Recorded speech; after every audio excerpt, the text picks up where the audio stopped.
Today's topic is shh, the quiet command. So let me share my screen so Maya can talk with us. Let me open up Maya for a second. Give me a second.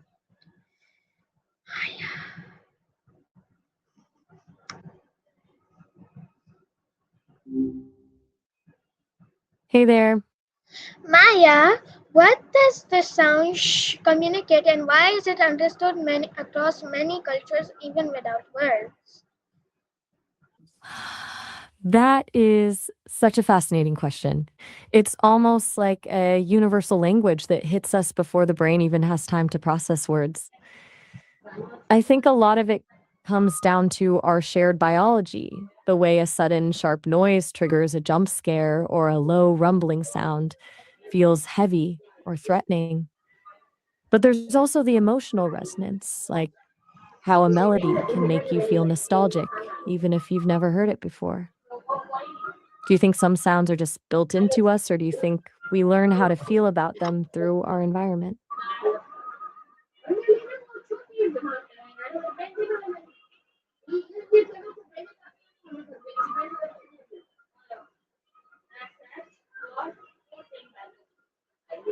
Keep going. You almost had me there. I was thinking about how things like a baby's cry or a laugh are pretty much the same everywhere. It's a direct line to emotion that doesn't need a dictionary. Do you think that's why music can feel so powerful even when we don't know the lyrics? Just keep going You for, got it. for 10 I'm thinking minutes. about the 10 minutes coming right up. Let's dive into the physics of sound and why it feels so instinctive. Think of sound not as a thing, but as a vibration, a physical push that actually touches you. When a loud bass note hits, you don't just hear it with your ears, you feel it in your chest. That physical impact is why low frequencies often feel powerful, ominous, or grounded. It's like the earth rumbling, which for our ancestors meant something big was moving, whether it was a storm or a predator. That's a biological shortcut that hasn't changed in thousands of years. Then you have the opposite end, high pitched, sharp sounds, a scream, a whistle, or a shattering glass. These are designed by nature to cut through everything else. They trigger an immediate alert response in the brain. It's not a cultural choice, it's a survival mechanism. Your heart rate spikes before you even know what happened. That's why a baby's cry is practically impossible to ignore. It's tuned to a frequency that our brains are hardwired to prioritize. But it gets even more interesting when we talk about rhythm. Rhythm is the heartbeat of the world. Long before we had complex languages, we had the pulse. A steady beat mimics the heart, the walk, the breath. That's why a simple drum beat can pull a whole room of people into the same emotional state. It synchronizes us. When you hear a fast driving rhythm, your body wants to move, your energy rises. When it slows down, your nervous system starts to settle. And then there's the color of sound, what musicians call timbre. It's why a flute feels airy and peaceful, while a distorted electric guitar feels aggressive, even if they're playing the exact same note. Our brains associate these textures with things in the real world. A smooth, flowing sound reminds us of water or wind.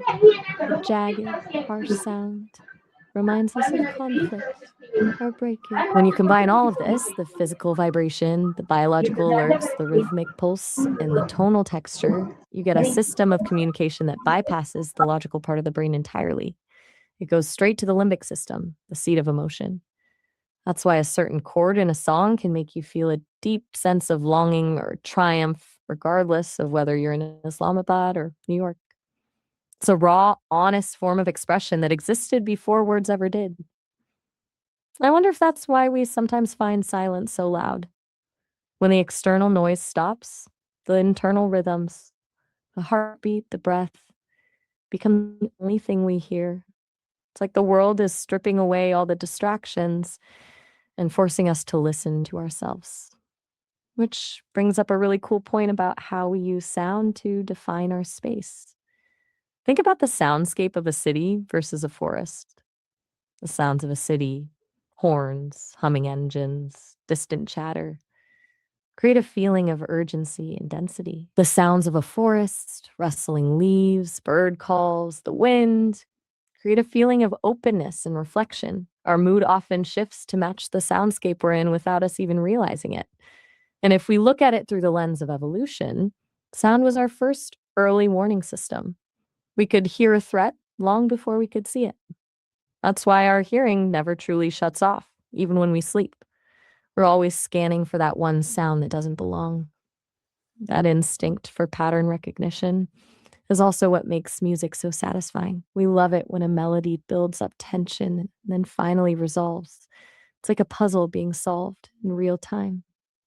That release of tension is a literal chemical reward in the brain.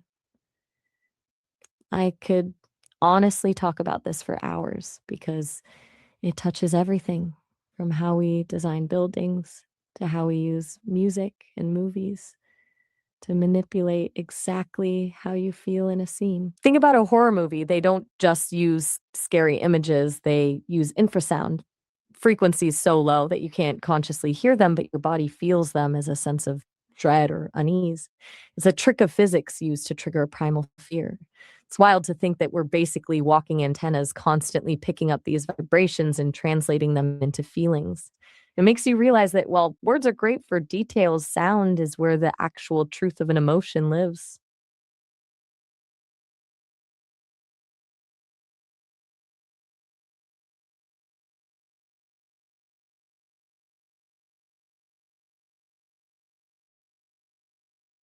I'm on it.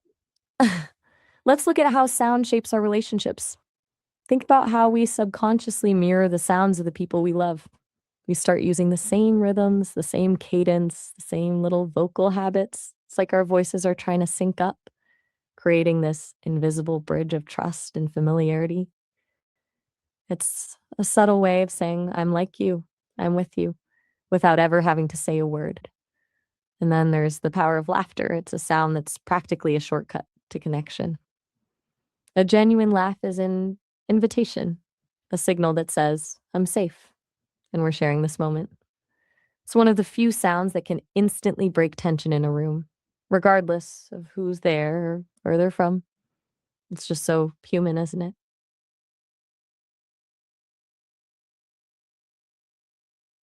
I've really enjoyed diving. Let's talk about the voice of a place. Think about the distinct sounds of a home, the way a certain floorboard creaks, the hum of a refrigerator, the distant sound of a neighbor's voice. These aren't just noises, they're emotional anchors. When you're away, hearing a similar sound can instantly transport you back to a specific room or a specific feeling of safety. It's like our brains create a sonic map of our lives. Does that make sense? Or do you think we just ignore those sounds until they're gone?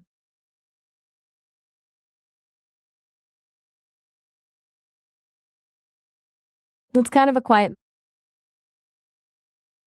I love that sentiment, that desire to live more. It makes me think that listening more intentionally is actually a way of doing that. When you really tune into the world, not just the big events, but the tiny overlooked sounds, it's like the world opens up, like the way a city sounds at 4 a.m. compared to noon, or the specific way the wind sounds when it's passing through different types of trees. It's almost like a form of mindfulness where you realize you're not just moving through a space, but you're part of a living, breathing symphony. Does that feel like a way to experience more of life, or do you think living more is about the big, bold adventures?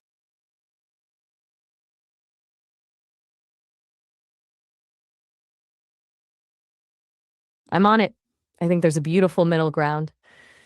Living more can be those massive life changing trips, sure, but it's also the ability to find a whole universe in a single moment.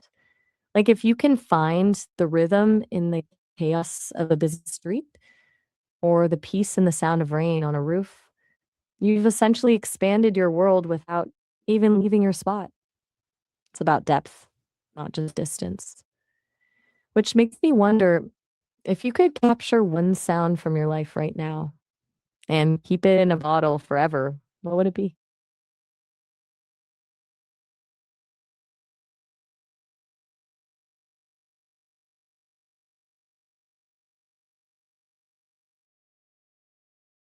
So today Maya answered all the questions to the topic. Shh, I hope you all have a great day. And this is my last call. And I love this.